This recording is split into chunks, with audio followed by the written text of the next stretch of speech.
Hi everyone. बहुत सारा confusion होके रखा हुआ है रिगार्डिंग न्यू सिलेबस जो आने वाला है। पढ़ाई करने वाले करने भी चाहते पर सोच रहे कि पढ़ाई करे ना करे क्या करे। तो देखिए, अगर आपका नवंबर 2022 अटैम्प्ट है तो आपको सारी चीज़ें वैसे ही पढ़नी है ना। आप अभी इसके लिए अब ना मतलब ज़्यादा कन्फ्यूज़न क्रिएट मत कीजिए। आप सिर्फ नवंबर के बारे में सोचिए और इमीडिएटली पढ़ाई कर लीजिए कि आपको 2023 की शकल ही देखनी ना पड़े।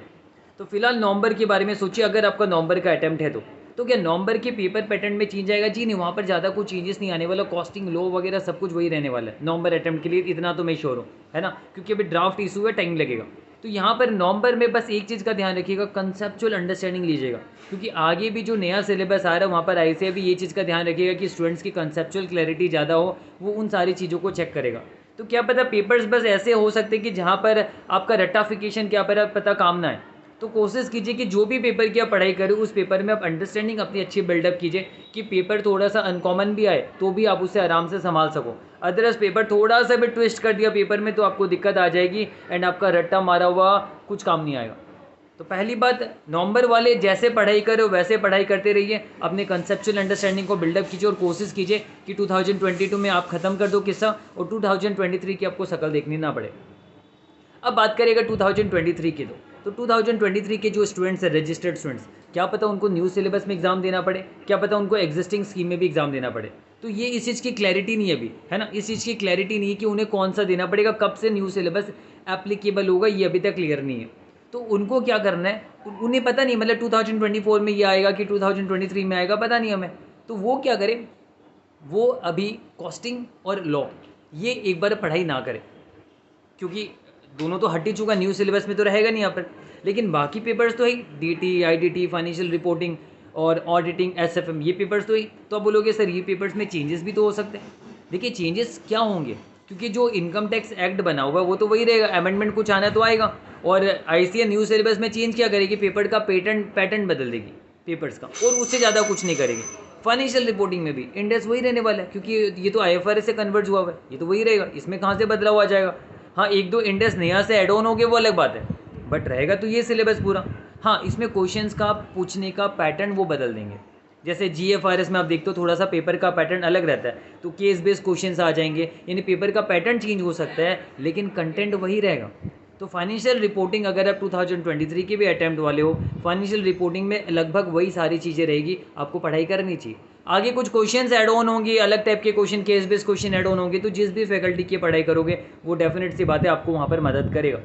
लेकिन उससे पहले आपकी कंसेप्चुअल क्लैरिटी बिल्डअप हो जानी चाहिए, पूरे कंसेप्ट समझ लो आप अच्छे से, बाकी क्वेश्चन भी तो सारे एप्लीकेबल है, वो भी सारे क्वेश्चन आप कर लो। तो यहाँ पर आराम से आप एफआर के लिए कर सकते हो। एसएफएम में भी, एसएफएम में देखिए फॉरेक्स चैप्टर थोड़े ना हट जाएगा, डेरिवेटिव्स थोड़े ना हट जाएगा, हट ही नहीं सकते कोई हालत में भी, है ना। ये तो कोर पार्ट है, पोर्टफोलियो चैप्टर थोड़ा ना हट जाएगा, ना ही सिक्योरिटी वैल्यूएशन हटेगा, ये सब कोर चैप्टर्स, ये कभी भी नहीं हटने वाले। जब ओल्ड सिलेबस है न्यू सिलेबस में है तो पहले भी ये थे और आज भी ये, तो ये हटने वाले नहीं है। तो यहाँ पर इन सब की प्रिपरेशन आप कीजिए, यहाँ पर भी लॉजिकल अंडरस्टैंडिंग लीजिए।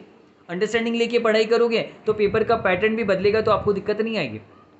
ये चीज़ आप बस समझ जाइए। तो यहाँ पर आप आराम से एसएफएम पढ़ाई कर सकते हो। ऑडिटिंग में भी स्टैंडर्ड्स ऑन ऑडिटिंग वगैरह तो वही रहने वाले हैं कि किस तरीके से हमें ऑडिट करना है, जो हमें ज्ञान दिया जाता है ना, वो ज्ञान तो वही रहेगा, वो ज्ञान में कहाँ बदलाव आएगा। तो उस स्टैंडर्ड्स ऑन ऑडिटिंग की अंडरस्टैंडिंग लीजिए, वहाँ पर पढ़ाई कीजिए अच्छी तरीके से, क्योंकि ये पेपर्स तो एग्जिस्ट करेंगे आपके, है ना। और कुछ कुछ चैप्टर्स जो है जो हमें लगता है, जैसे आपका प्रोफेशनल एथिक्स हो गया, बैंकिंग कंपनीज हो गया, इंश्योरेंस कंपनीज, ये सब हटने वाले नहीं है कभी भी ऑडिटिंग में, तो इन सब की भी आप पढ़ाई कर सकते हो। तो यहाँ पर कंटेंट की पढ़ाई आराम से कर सकते हो। इनकम टैक्स एक्ट में भी, पीजी में भी थोड़े ना हट जाएगा, कैपिटल गेन की अंडरस्टैंडिंग थोड़े ना हट जाएगी, कुछ अमेंडमेंट्स आएंगे तो थोड़े बहुत ही आएंगे, बाकी तो सब कुछ वही रहेगा।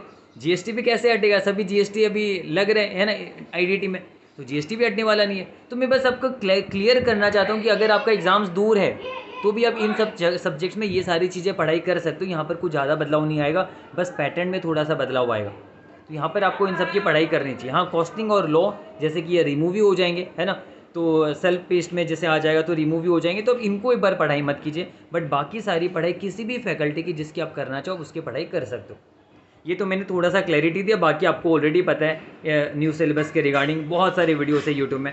और इसके अलावा मैंने क्या किया है कि जो एसएफएम है, जैसे कि मैं फाइनेंशियल रिपोर्टिंग और एसएफएम पढ़ाता हूँ, तो इन दोनों का क्वेश्चन बैंक की सॉफ्ट कॉपी आपको बहुत जल्द मिलेगी एंड हम अपने वेबसाइट में डाल देंगे और वहाँ से आपको आप डेफिनेटली वहाँ से आप डाउनलोड करके सीधा वेबसाइट से डाउनलोड करके ले सकते हो।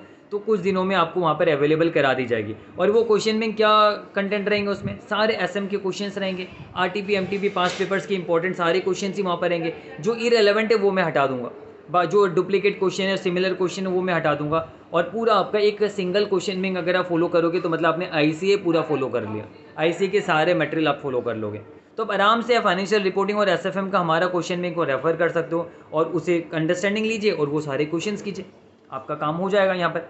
तो यहाँ पर ये क्वेश्चन बैंक भी आपको वेबसाइट में मिल जाएगा बहुत जल्द, 3 से 4 दिनों में मिल जाएगा। और साथ ही साथ हमने प्लान किया कि कल हम क्या करेंगे, कल हम अपने कोर्सेज में, जैसे कि बहुत सारे स्टूडेंट्स कहते थे सर डिस्काउंट लाइए डिस्काउंट लाइए डिस्काउंट लाइए, तो हमने सोचा है कि कल हम अपने फाइनेंशियल रिपोर्टिंग और एसएफएम के कोर्सेज में जो सिंगल सब्जेक्ट लेगा उन्हें 1200 का डिस्काउंट, वो पूरे कल दिन भर में, वो यानी कल संडे पूरे दिन भर में वो चाहे तो कोर्सेज हमारे परचेज कर सकते हैं और उन्हें 1200 का डिस्काउंट मिल जाएगा इंडिविजुअल सब्जेक्ट्स पे। अगर कॉम्बो लोगे, एफआर एसएफएम कॉम्बो लोगे, तो वहाँ पर भी 2000 का डिस्काउंट रहेगा।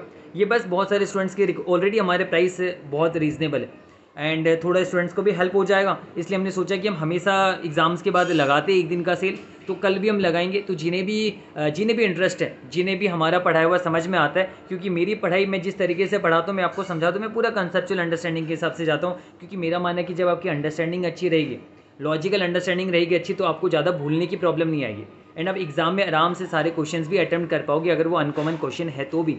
एसएफएम में भी इनफैक्ट मैं पोर्टफोलियो जैसे चैप्टर में भी फॉर्मूला की अंडरस्टैंडिंग देता हूँ, मैं फॉर्मूला रट्टाफाई नहीं करवाता, ताकि उसे अंडरस्टैंडिंग अच्छी मिले और वो एग्जाम में लाइटली ले, उसे लगे एफआर एसएफएम कितना आसान है। तो इसलिए ये एफआर एसएफएम के अंदर अगर किसी को हमारे कोर्सेज लेने वाले थे, आप लेने वाले हो, तो आप कल के दिन ले सकते हो, जहाँ पर आप डिस्काउंट अप्लाई कर सकते हो। और जो डिस्काउंट से रिलेटेड कूपन कोड्स रहेंगे, वो कूपन कोड्स आपको डिस्क्रिप्शन में मिलेगा, वो कूपन कोड्स आप वेबसाइट पे जाके लगा सकते हो, यानी डिस्क्रिप्शन के अंदर इसका लिंक रहेगा। कूपन कोड्स में कुछ नहीं रहेगा, एक में रहेगा संडे और एक का रहेगा संडे कॉम्बो, बस ये कूपन भी मैं आपको बता दे रहा हूँ। इंडिविजुअल सब्जेक्ट्स का कूपन कोड रहेगा संडे, क्योंकि कल संडे, और आपका कॉम्बो वाले में संडे कॉम्बो रहेगा एक साथ में। तो उसका डिस्क्रिप्शन में आपको लिंक मिल जाएगा, वहाँ से आराम से है ना कूपन्स लगा के आप अपनी पढ़ाई जल्द से जल्द स्टार्ट कर सकते हो।